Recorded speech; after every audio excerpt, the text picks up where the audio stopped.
ইরানের ইসলামী বিপ্লবী guard corps আইজিআরসি জানিয়েছে, ইসরায়েলকে লক্ষ্য করে মঙ্গলবার সন্ধ্যায় বিপুল সংখ্যক ক্ষেপণাস্ত্র ও ড্রোন ছুড়েছে বিমান সেনারা। একে অপারেশন ট্রু প্রমিস 4-এর 16 ধাপ হিসেবে অভিহিত করা হয়েছে। এছাড়াও কাতারে আল উদেইদ মার্কিন বিমান ঘাঁটিতে ক্ষেপণাস্ত্র হামলা চালিয়েছে ইরান। কাতারের প্রতিরক্ষা মন্ত্রণালয় জানায়, ইরান থেকে ছোড়া দুটি ব্যালিস্টিক ক্ষেপণাস্ত্রের একটি লক্ষ্যবস্তুতে আঘাত এনেছে। এছাড়া সংযুক্ত আরব আমিরাতের দুবাইয়ে অবস্থিত মার্কিন কনসুলেটের কাছে ড্রোন হামলা হয়েছে।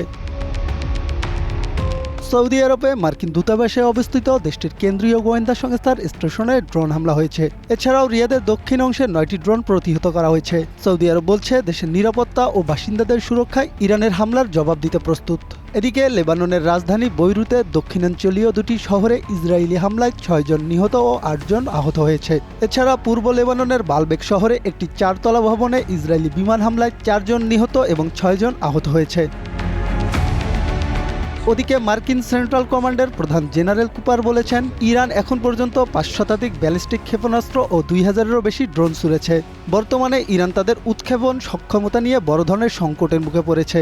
যুক্তরাষ্ট্রের 50,000-এর বেশি সেনা, 200 যুদ্ধ বিমান, বিমানবাহী 2টি রণতরী ও কয়েকটি বোমারু বিমান ইরানে হামলায় অংশ নিচ্ছে বলেও জানান তিনি। এর প্রতিক্রিয়ায় ইরানের প্রতিরক্ষা মন্ত্রণালয় জানিয়েছে, যুক্তরাষ্ট্র ও ইসরায়েলের বিরুদ্ধে তাদের দীর্ঘমেয়াদী যুদ্ধের প্রস্তুতি রয়েছে। ইরান এখনও তাদের সবচেয়ে উন্নত অস্ত্রগুলো ব্যবহারই করেনি।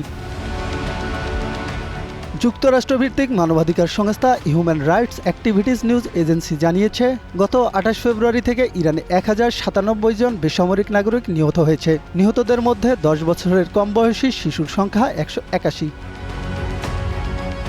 ইরানে যুক্তরাষ্ট্র ও ইসরায়েলের যৌথ হামলায় সমালোচনা করেছেন রাশিয়া ও চীনের পররাষ্ট্রমন্ত্রীরা। চীনের শীর্ষ কূটনৈতিক ওয়াং ইসরায়েলকে অবিলম্বে এ হামলা বন্ধ করার আহ্বান জানিয়েছেন।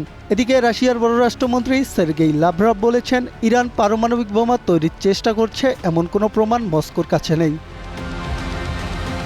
মাজিদুল ইসলাম মাসুদ, গ্রিন নিউজ ডেস্ক।